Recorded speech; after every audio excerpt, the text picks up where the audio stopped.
everyone, it's Elizabeth from Astrology at elpasastrology.com. Thanks for joining me today. So today I am going to do the first half of April, an astrological forecast. And of course, as usual, I will have your sun signs and or ascendants towards the end of the video. But I've decided I really need to separate out both the eclipse, the new moon eclipse, and then the full moon in Scorpio into two separate videos because they're both actually really important for April 2024. All right, so this is a really big month. This is probably the biggest month of the year, maybe even more than the year. We have a Mercury retrograde starting right on the 1st, 2nd of April. That's followed on the 8th of April by that total new moon eclipse. We've got Venus in Aries all month, and we've also got something called a Devil Comet, and it's only because it appears like the devil in terms of a visual. I'll talk about that in a minute too. And then we've got Mars that's in Pisces all month as well. All right, so let's start off with this Mercury retrograde.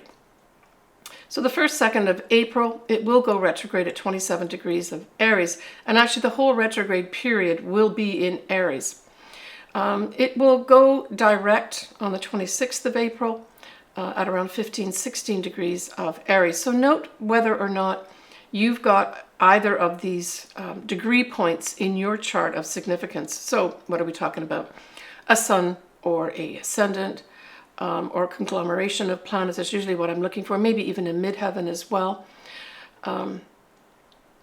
Because I think overshadowing the significant things, the conjunctions, like the new moon, which is a conjunction of the moon and the sun, the Uranus and Jupiter conjunction, that this Mercury retrograde is going to play into this month of April with regards to some delays. So there's going to be a lot of good things happen to a lot of good people, but there may also be some upsets too. Now, I would say that for me, this whole Mercury retrograde, certainly once it goes direct on the 26th of April, yay, that will be good. But I'm really going to say that it's got to get out of shadow. And the out of shadow period is going to start on the 14th of May. And so if during this month of April, some of you are, say, in negotiations, or you're almost on the verge of getting things through or getting agreements of some sort. I'm thinking in particular about agreements, contracts, getting your voice across.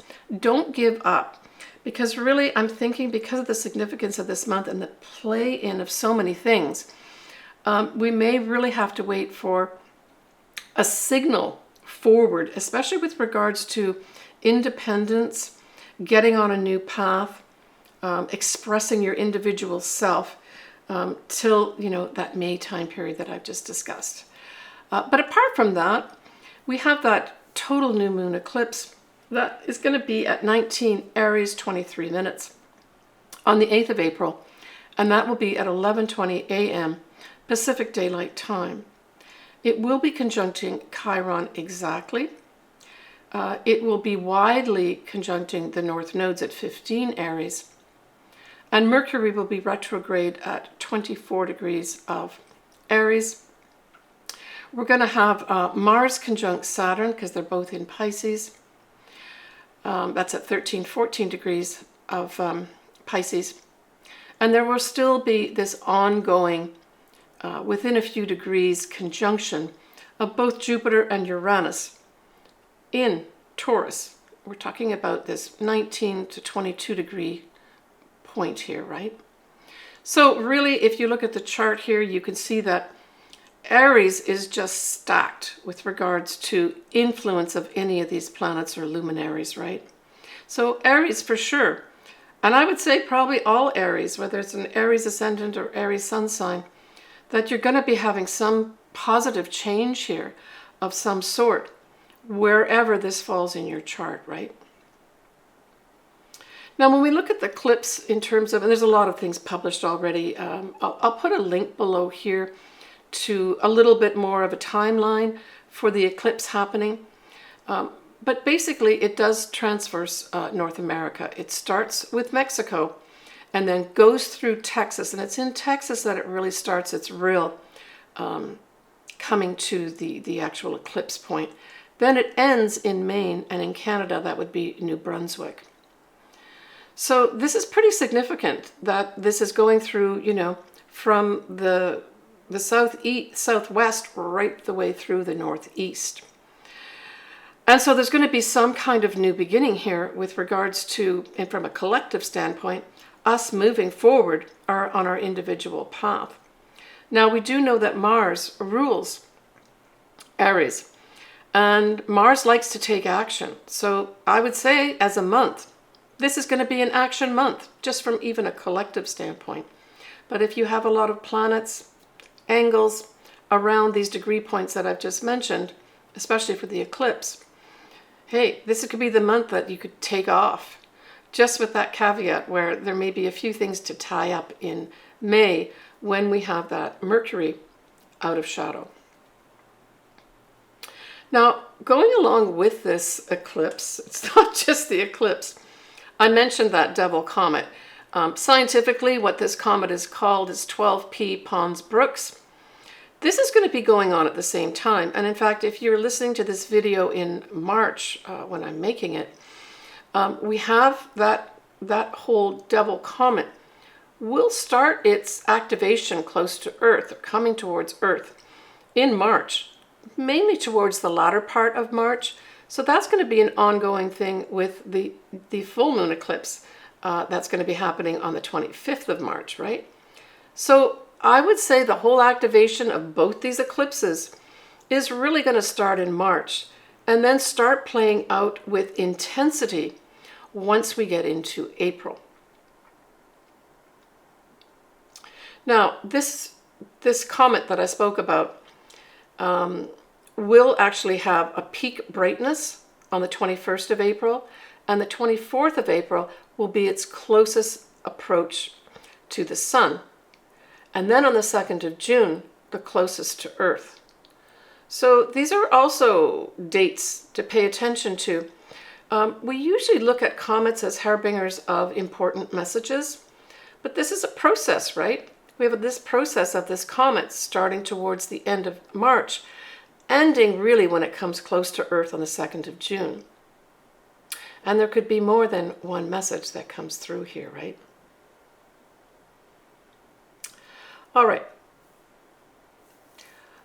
We have that whole Mars that is, as I mentioned, in Pisces all of April. And because it's that ruler of the eclipse in Aries, I think it's an important player here. Now, Mars in Pisces can represent a number of things. It can represent some frustrations where the effect of the Pisces part of it, which can be to obscure, to present some fogginess or unclearness with regards to actions that you may want to take, may be prevalent all month as well as a background noise. So again, don't get frustrated. Just the best way to handle anything like this would be to look carefully at anything that doesn't make sense. That's how I would use this Mars in Pisces all of April, in conjunction with everything else going on. But it can also be a time period of really taking assertive action with regards to what? Our spirituality, the higher points of ourselves. It can also even play out as something like rest. That whole Pisces, that rules the 12th house, and rest is very much something that's emphasized by that 12th house. So you may literally, some of you, take action with regards to, I need to rest more here and take a break. But this whole spiritual aspects, I think, are coming to play here as well. Now, Pisces as a sign also represents water or liquids of any sort, for that matter. And so with a Mars on top of it, which is action and even irritation or aggressiveness, I'm thinking there could be some aggressive action that happens on the waters. Now, we already know in the news that that's happening, but this could increase in April. At its best, Mars in Pisces really speaks to that spiritual warrior, right? And seeking and putting energy into the higher aspects of ourselves. Also, it speaks to putting some kind of action, maybe even plans in place to make our dreams come true. I mean, that's very much a great inspiration for those that are in the music industry, write poetry, and even in the arts. This could be a time to produce some phenomenal stuff, especially in conjunction with that eclipse, the new moon total eclipse, right? All right. The 11th of April, we will have Mars conjunct Saturn at 14 degrees of Pisces. And so look to the southeast sky just before sunrise. You'll see both these planets. You should be able to see them both with your eye, but if you've got binoculars or a telescope, that would be awesome too.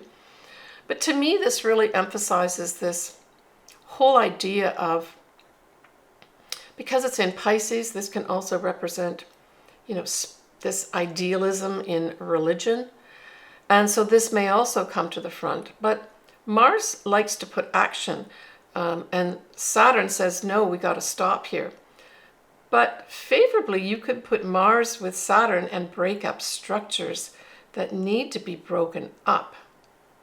And in Pisces, we're really looking at these idealistic religions. That type of thing, I think, could really come to the fore here, where there may be some aggressive action to do with that somehow. But this can just on its own represent breaking apart structures, right? I want to wish my sister Marianne a very happy birthday. She has a big milestone birthday this year in April. So happy birthday, big sis. I'll talk to you soon. I want to mention one other thing that's going to be in the sky in April time periods. This is towards the beginning of April. So this is like the 6th of April, just before we have that total new moon eclipse in Aries. We're going to have a triple conjunction, and it'll involve the moon, Mars, and Saturn. And look to the southeast before sunrise to see all three of these. You should be able to see. You probably see the moon first, so spot the moon, and then look for both Mars, which will be brighter than Saturn, and then Saturn as well. Maybe bring your binoculars out to take a look at this. Now, in terms of astrology, these are not exact in terms of conjunction, so this is more a visual thing that you will see at sunrise on the 6th of April. And I think this might be a nice time to, usually you don't do meditations or intentions until, after the new moon. But I really got a good feeling about this. So for those that do get up early anyway, this might set up some kind of really nice energy for you to tap into a few days later when we actually have that total new moon eclipse. So next I'm going to do the sun signs and or ascendants. You pick whatever resonates with you. I like to actually listen to both. And we'll do that next. So I want to remind everyone before I start talking about the sun signs that, ongoing with whatever I'm going to talk about, we have another layer. We've got the Mercury retrograde, and I really discussed the Mercury retrograde with regards to the individual ascendants and sun signs in my March video. And the reason I did that was because the shadow period started there. And because this Mercury retrograde is so important, because it ties in with the eclipses directly, look back to my March video if you want to look specifically at the effect of the Mercury retrograde. But understand for all signs, we've got the Mercury retrograde going on until the 26th of April. And then we still have to have it go out of shadow, and that's till the 14th of May. So just bear that in mind.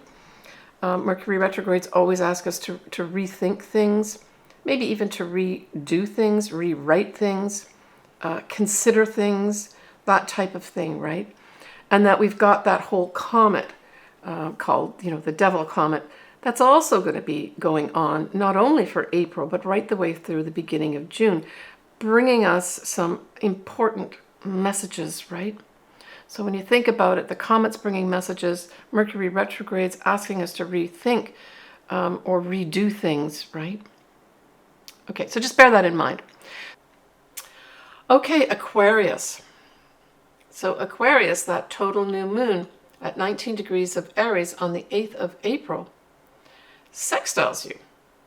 And it's in the 3rd house. And remember, we've also got a Mercury retrograde going on, aspecting your 3rd house. We've got Venus forward, it's moving forward direct, and we've got the North nodes also in Aries. So all these things are also favorably sextiling that 3rd house. 3rd house is short distance travel, it's writing, it's communications of any sort. It's the early stages of education, but it falls in that whole area of education as well. So there could be some Aquarius that have some new starts with regards to a writing project. It could also be a new start with regards to some educational program. And it could literally be for some Aquarius that you're putting together an educational program. That's highly favored here. But just generally speaking, if you're doing any kind of educational thing, that total eclipse is going to favorably give you opportunities to make it happen, right? And with Venus there, we're looking at females potentially being particularly helpful. Venus can also bring in some money. Say you're doing a writing project and you need some money come in. A female can help that happen. It can also bring in values as well. And I'm thinking there may be some Aquarius that get recognized for the value of the writing that they're doing in some respect, or the value of the education that they're doing at this time. It can also, I'm thinking, bring in money with regards to you doing some kind of traveling around. Maybe your job, if you start doing some short distance travel, say around the city or the province or the state, you get more money coming in as a result of doing these little trips. Positive influence for you. Total new start in this area for sure. Now, siblings as well as neighbors are featured by the 3rd house too. So there may be some big new start regarding both these areas as well, that they become intimately involved with you having this new start. Maybe you'll go to a new neighborhood. That could also be featured here as well. All right, when we look at the effect of Mars and Saturn in Pisces, well, that's your 2nd house. So Mars and Saturn together in your 2nd house can operate in a few ways. It can operate where you decide to take some action, some serious action with regards to the money that you make. How can that play out? It could play out where you decide to put a budget together so that whatever money you have coming in is used appropriately, and you know how much money is coming in and how much is going out. That would be an excellent way to use this for sure. The other thing that it can bring in for you is values. So the 2nd house also represents values. It also represents your possessions. And so there could be some Aquarians that decide they want to bring in a spiritual side to their life that adds value for them, because this is in Pisces, don't forget, right? So this could literally play out where you put more value on maybe getting a meditation practice into place. For others, it could be where you decide to make your money, right? You decide to put some effort here. Maybe you're an expert or you've received some kind of degree of some sort where you now are an expert with regards to some kind of spiritual practice of some sort, and you decide that's where I want to make my money, and you put the structures down to make that happen. Yeah, that's a really positive way to use that too. For others, it can have you having to spend more money, but hey, sometimes those things happen. For others, it may be that you just want to buy some luxury goods and you decide to do it in the month of April. Take care of yourself, Aquarius. Hi everyone, it's Elizabeth here from Alpus Astrology. I'd like just to give you a little more detail about what I do with regards to the services I can offer you. Certainly I suggest that if you've not had your chart ever done, this would be a good time to do it. Contact me. All my contact details are below, and we can talk to each other back and forth and arrange something for you. So I offer different services. I offer a full astrology report for two of my services. One is where I look at both your natal chart and your progress chart in detail. I accompany that with a physical chart, as well as your charts that I'm looking at for that year. I do what's called a transit chart, which really involves your progressed chart for that year in combination with your natal chart. I give you a report for that as well. Typically, I'd be updating an existing report for you. I have a lot of clients that come back to me yearly. And then the other service that I offer is a combination of taking a quick look at the astrology. Typically would be a year or 2 year, what stands out for me, looking at that, and then adding in at the end a tarot card reading to accompany it. I record that and send that to you pre-recorded. So that's not a live session. The other two that I do are live session.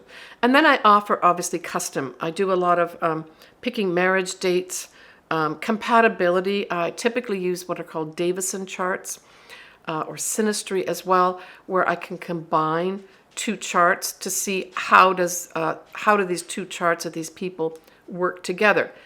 More often, it's going to be sort of romantic relationships, but it can also be business relationships too. How well do we work together type thing by producing one chart. So I do all that. As I said, I would love to do your chart. Contact me below, and we can work together to make that happen for you.